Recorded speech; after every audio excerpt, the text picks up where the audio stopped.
Et à présent, nous accueillons Anna Dorbeck. Anna, bonjour. Bonjour.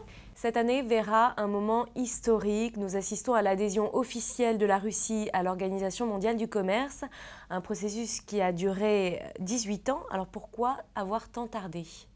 Effectivement, la Russie a battu le record de la Chine, qui a mis 15 ans pour accéder à l'OMC. Et effectivement, le processus a commencé en 1993, où la Russie était en pleine transformation de l'économie planifiée à l'économie du marché, et donc n'était pas du tout prête à affronter la concurrence étrangère, et donc ce n'était pas encore le moment.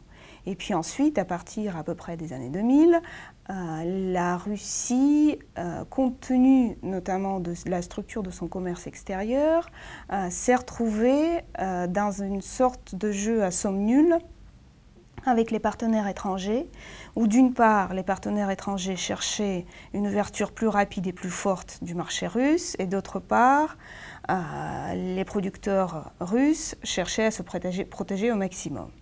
Ce qui fait que les négociations ont été très compliquées.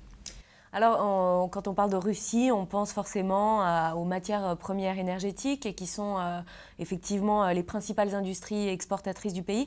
Y aura-t-il un impact de cette adhésion du pays à l'OMC sur ce secteur ? Pas vraiment, parce que l'OMC ne s'occupe pas des relations en matière d'énergie. Et donc, l'essentiel de l'impact serait sur d'autres secteurs, probablement d'ailleurs l'acier, qui pourra bénéficier des procédures d'OMC pour faire lever un certain nombre de procédures anti-dumping aujourd'hui en place dans des pays. Au final, quels seront les gains de cette adhésion pour la Russie? Est-ce que cela va permettre de booster la croissance du pays? Effectivement, les études aujourd'hui montrent qu'à moyen et long terme, la croissance serait renforcée. Les chiffres varient entre 3 et 11% de croissance supplémentaire. Et puis, on parle aussi beaucoup de l'impact que l'ouverture commerciale pourrait avoir sur le climat des affaires en Russie, qui devrait s'améliorer, on l'espère en tout cas. Vous parlez du moyen-long terme, mais sur le court terme, vous ne pensez pas que cette ouverture à la concurrence risque de faire souffrir certains secteurs de l'activité ? Il faut dire que l'ouverture serait très graduelle et donc on ne s'attend pas à ce que les secteurs souffrent beaucoup car ils auront le temps pour se préparer à la concurrence. Mais par contre, à court terme, on devrait voir la spécialisation de la Russie qui peut être schématisée par l'exportation des matières premières en échange de l'importation des biens d'équipement, qui serait renforcée car effectivement les industries russes vont accéder à des équipements moins chers pour moderniser. Alors l'Union européenne est le principal partenaire commercial de la Russie. Qu'est-ce que cette adhésion va changer pour elle ? L'Union européenne, effectivement, couvre un peu plus de la moitié des échanges commerciaux de la Russie.